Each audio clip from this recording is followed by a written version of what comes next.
लगे छी अपने सबके मिथिला संस्कार पर स्वागत करै छी। अब रवि के उठाबऽ के टाइम आबि गेल। रवि जे टेके जायब पुत्रमान वाली सब रवि जे टेकब 6 महीना वाला रवि।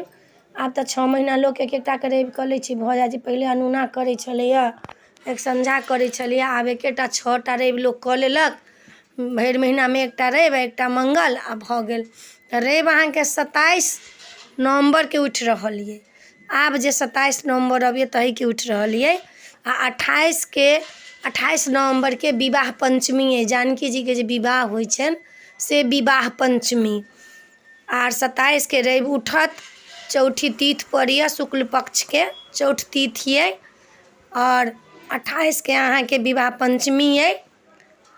अगहन पड़ि जाइए 16 तारीख से तऽ अगहन लागू भऽ जेतै। संक्रांति के हिसाब से ओना तऽ अगहन चढ़ि गेलै, 16 तारीख से सेहो लागू हेतै।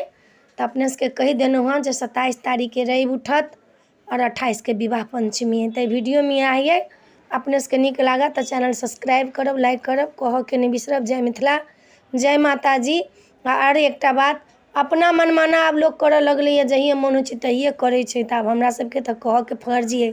आब अपन लोग के मन होइ छै तऽ कहतियै हम एही दिन में करब, तो ओकर तऽ अलग बात छै।